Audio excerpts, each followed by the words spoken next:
আমরা চারটা ইনস্ট্রাকশন দেখলাম। এখন কি ট্রাইস রেজিস্টার, ঠিক আছে? ট্রাইস রেজিস্টার এভিআর মাইক্রোকন্ট্রোলার ক্ষেত্রে এটাকে বলা হয় কি ডিডিআর বলে। এভিআর মাইক্রোকন্ট্রোলার ক্ষেত্রে এই TRIS register it is known as DDR বলা হয়।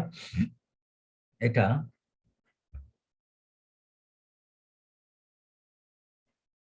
AVR microcontroller data directional special functional রেজিস্টারকে ডিডিআর বলে, ঠিক আছে?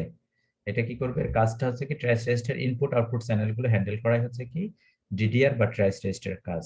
এটার একটা নাম হচ্ছে ডিডিআর আর একটা হচ্ছে ট্রাইস রেজিস্টার। ডিডিআর মানে হচ্ছে কি ডাটা ডিরেকশনাল রেজিস্টার। এই যে দেখো, AVR microcontrollers call them data directional register. আর পিক মাইক্রোকন্ট্রোলার ক্ষেত্রে এটার নাম হচ্ছে ট্রাইস রেজিস্টার বা ট্রাই স্টেট, ট্রাইস রেজিস্টার অথবা ট্রাই স্টেট রেজিস্টার। এটা দুইটা নাম, একটা হচ্ছে DDR, DDR data direction register, অথবা ট্রাইস রেজিস্টার ক্ষেত্রে ট্রাই স্টেট রেজিস্টার বলা হয়। ট্রাই স্টেট রেজিস্টার বলে কিসের ক্ষেত্রে? পিক মাইক্রোকন্ট্রোলার ক্ষেত্রে বলে ট্রাইস রেজিস্টার, আর এভিআর মাইক্রোকন্ট্রোলার ক্ষেত্রে বলা হয় কি ডিডিআর বলা হয়। কিসের জন্য ব্যবহার করা হয়? ফর হ্যান্ডেলিং ইনপুট আউটপুট চ্যানেলগুলোকে হ্যান্ডেল করার জন্য এটা ব্যবহার করা হয়ে থাকে।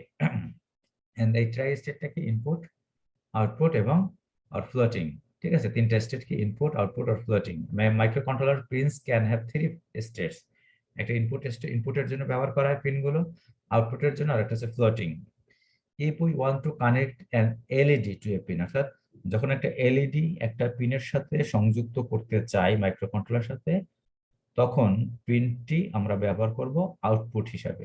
পিনটি হবে কি আউটপুট হিসাবে, এলইডি যখন, তাই না? এলইডি কি আউটপুট হিসাবে না? আউটপুট। আর যখন বলছে কি we need to said that pin as an output, output হিসাবে এলইডিটা আউটপুট হিসাবে আমরা সেট করব। If we need to use a button we set the button pin as an input, তখন আমরা একটা বাটন হিসাবে যদি ব্যবহার করতে চাই তাহলে বাটন ব্যবহার করলে আমরা বাটন পিন হিসাবে যুক্ত করব, ইনপুটে যুক্ত করব, ঠিক আছে? তারপর বলছি কি ফ্লোটিং পিন। এটা এই floating pin is a pin which has not been defined as either input or output. Input হিসাবেও ডিফাইন করা হয় না, আউটপুট হিসাবেও ডিফাইন করা হয়নি। সাধারণত ফ্লোটিং পিন এটা পিক মাইক্রোকন্ট্রোলারে ব্যবহার করা হয় না। এই হলো তিনটা স্টেট, একটা হচ্ছে ইনপুট স্টেট, আউটপুট স্টেট, একটা ফ্লোটিং, যেটা ইনপুট অথবা আউটপুট কোনটাই ডিফাইন করা হয় না, ঠিক আছে? তিনটা স্টেট। তাহলে এখানে মূল কথা হচ্ছে কি এটার নাম হচ্ছে কি ট্রাই স্টেট রেজিস্টার, যেটা পিক মাইক্রোকন্ট্রোলার ক্ষেত্রে বলা ট্রাই স্টেট রেজিস্টার, যা তিনটা state input output floating.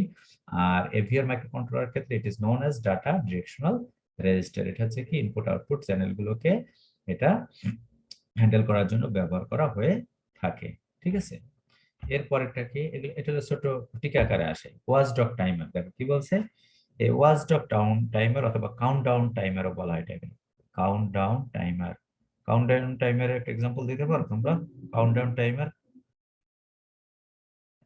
Count down timer যেমন ওভেন, তাই না? মাইক্রো ওভেন একটা ভ্যালু সেট করে দাও, তখন এটা কি হবে কাউন্ট ডাউন করতে থাকবে। এটি আমরা ওয়াচ ডগ টাইমার বলতে পারি, কাউন্ট ডাউন টাইমার, ঠিক আছে? মাইক্রো ওভেনের যে timer that is watch dog timer. Sometimes called a computer operating properly or COP টাইমারও বলা হয়। এটার অপর নাম হচ্ছে কি কফ টাইমার বলা হয়, আর simply a watchdog timer, it is known as COP timer or watchdog timer is an electronic timer that is used to detect and recover from computer malfunctions। অর্থাৎ কিসের জন্য ব্যবহার করে? টু ডিটেক্ট করার জন্য এবং রিকভার, ওই সমস্যাটা সমাধান করার জন্য, কম্পিউটারের ম্যালফাংশনিং এর সমস্যা সমাধানের জন্য এটা ব্যবহার করা হয়, ঠিক আছে? তাহলে এখান থেকে আমরা তিনটা পয়েন্ট পাই, একটা হচ্ছে এটার নাম হচ্ছে, অপর নাম হচ্ছে কি কফ টাইমার, এটাকে ইলেকট্রনিক টাইমারও বলা হয়, অথবা ইউজ টু, এটা ব্যবহার করে use to detect and recover malfunctions of computer, ঠিক আছে? তারপর বলছে কি during normal operation the computer regularly resets the watchdog timer. Normal এটা কি করে? ওয়াচডগ টাইমারটাকে রিসেট করবে। রিসেট মানে কি পুনরায় একটা ভ্যালু সেট করা timer to prevent it from elapsing or timing out. elapsing or time, elapsing মানে কি? elapsing এর অর্থ হলো, বাংলা অর্থ হলো বয়ে যাওয়া, টাইম আউট। এটাকে কি করার জন্য? রিসেট করার জন্য ব্যবহার করা হয়ে থাকে। আরেকটা কি যে হার্ডওয়্যার ফল্ট হলে, if due to hardware fault যদি হয় আর প্রোগ্রামার এরর হয়, তখন কি করে? দেখো কয়েকটা পেজ। হার্ডওয়্যার ফল্ট হলে জেনারেট টাইম আউট সিগন্যাল, এটা একটা টাইম আউট সিগন্যাল জেনারেট করে। তারপর কি করে? কারেক্টিভ অ্যাকশনস, অর্থাৎ এই টাইম আউট সিগন্যাল তৈরি করার পর কি কি কারেক্টিভ অ্যাকশন গুলো নেবে। দেন কম্পিউটার সিস্টেম এটা কি হবে? কারেক্টিভ অ্যাকশন হলে একটা ইন সেফ স্টেটে পৌঁছাবে। Then restoring normal system operation, অর্থাৎ নর্মাল সিস্টেম অপারেশন এটা চালু হবে। দেখো কি বলছে, during if due to hardware fail fault or program error the computer fails to reset the watchdog. The computer fail করে কি, ওয়াচডগটা রিসেট করতে পারে না যদি হার্ডওয়্যার ফল হয়। The timer will elapse and generate a timer signal, একটা timer signal generate করবে।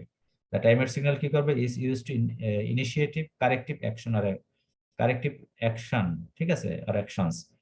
তখন এই টাইমার সিগন্যালটা কি করবে, কি ইনিশিয়েটিভ নেবে, কারেক্টিভ অ্যাকশন, অর্থাৎ ওইটাকে যে যে ফলটা হলো এটাকে কারেক্ট করার চেষ্টা করবে। দেন কি বলছে, corrective actions typically include placing the computer system in a safe state and restoring normal system operation. অর্থাৎ